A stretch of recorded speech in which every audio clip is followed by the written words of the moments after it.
Hello everyone, I am Udit Kanti Chena. Welcome you all to my presentation on the social engineering in cybersecurity domain. So yeah, let's look at the outline of the presentation.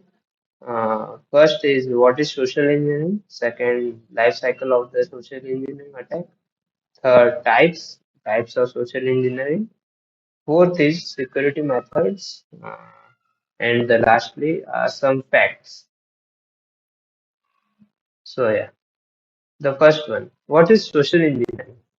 Social engineering is a way for criminals to gain the access to information systems. The purpose of social engineering is usually to secretly install spyware or other malicious software or to trick person into handing over the passwords and other sensitive financial or personal information to the attacker. You can read the definition also. Uh, yeah, yeah. Let's look at the attack scenario. Uh, how the real-time attack scenario works. So, in the first stage, attacker will initiate the attack. Then the user will receive an email or anything with a PDF file or any attachment which contains of a malicious code or any type of malware. And in the third stage, when the user opens the attachment file in which the malware will be executed.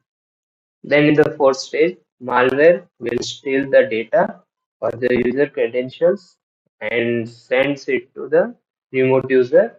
In the last stage, sends it to the remote user or to the attacker.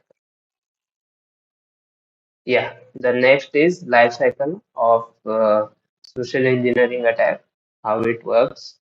So generally there are four steps to successfully uh, social engineering attack. The first is preparation. The preparation stages in this, the engineer will gather information, means the information gathering will be occurred about the victims, about the targets, including where they can access them, such as on social media, email, text messages, etc. The second step is infiltration. The social engineer will approaches their victims, usually impersonate a trustworthy source and using the information gathered about the victim or the target to validate themselves. The third is exploitation. In exploitation, the engineer uses persuasion to request information from their victim or target, such as account logins, payment methods, contact information, etc., that they can be used to commit their cyber attack. The fourth is disengagement.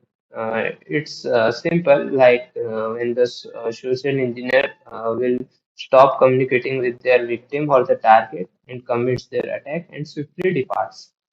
So, depending on the social engineering attack type, these steps could span a matter of hours to a matter of months.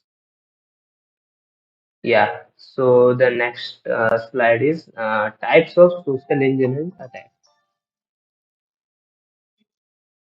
So yeah, let's dive into the types. So there are many common types like phishing, baiting, pretexting, SMS phishing, wishing, tailgating, or piggy banking. So uh, let's go thoroughly with every types. Like in phishing, phishing is the most common type of social engineering attack, typically using spoofed email address and links to trick the people into providing login credential or credit card number or other personal information. Next is baiting. Baiting is a type of attack that lures victim into providing sensitive information or credentials by promising something of value for free. For example, the victim receives an email that promises a free gift card. If they click a link to take a survey, the link might redirect them to a spoofed Office 365 login page that will capture their email address and password and sends them to a malicious actor or the attacker itself. The third is pretexting. Pretexting is a fairly sophisticated type of social engineering attack in which a scammer creates a pretext or fabricated scenario pretending to be an IRS, that is, Internal Revenue Service Auditor.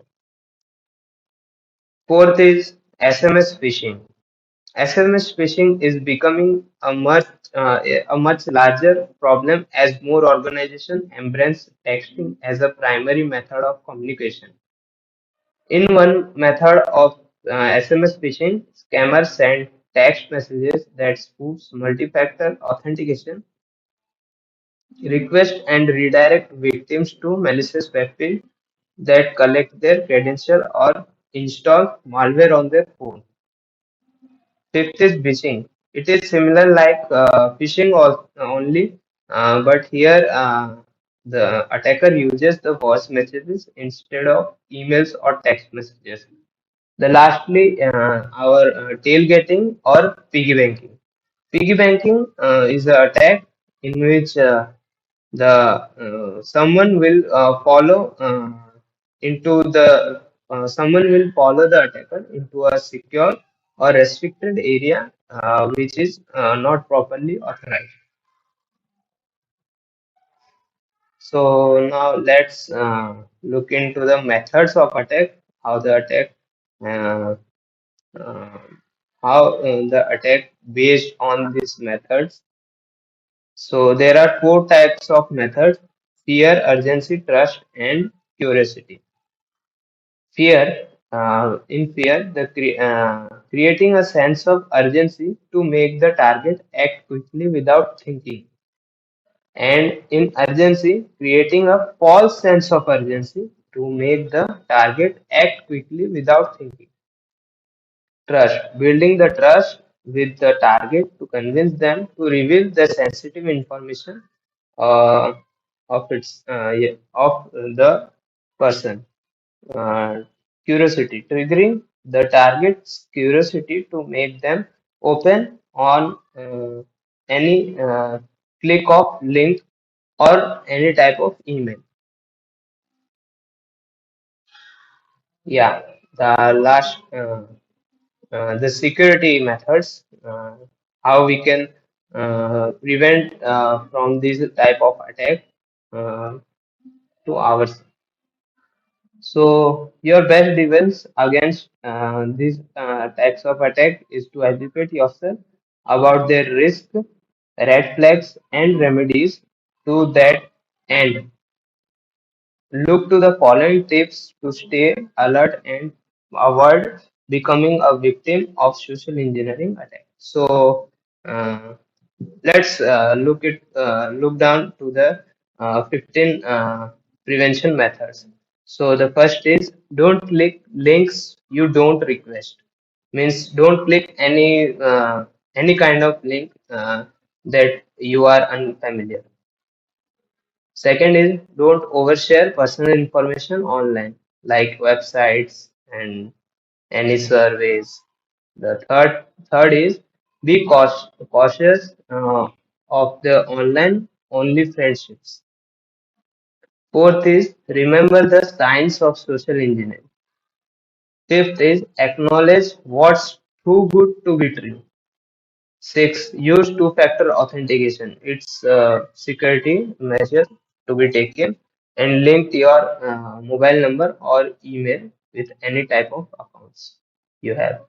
The seventh is only use strong unique password and change them regularly with regular intervals. Eight is consider a password manager like Google Password Manager, etc.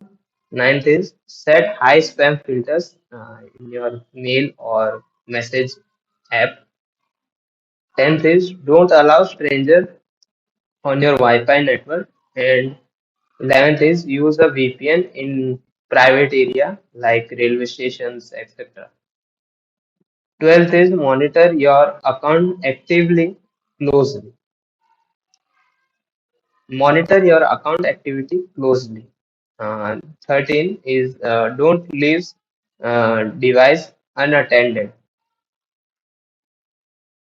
14th is use cybersecurity software like antivirus, etc. Uh, the 15th is keep your software up to date. Means every software has to be up to date. Means whenever the update comes, you should must update the software so it will fix your bugs, etc. And chance to be hacked is less. So yeah, the last topic is facts. So statistics on the social engineering attack. There are many types of facts, like you can see. So 98% of cyber attacks are carried out using social engineering tactics only. 70% of data breaches occur due to social engineering tactics. According to article by a Forbes, there were over 2 million phishing websites registered in early 2020. According to expert insights, threat actors use emails for 96% of phishing attacks. As per JDNet, each organization faces an average of 700 social engineering attacks each year. And in the recent times, Siemens also test 85% of office workers were duped by engineering only. So yeah, this is all about the social engineering attack, about the social engineering attack in the cybersecurity domain, how we can prevent this type of attacks to happen. So yeah, that's to thank you.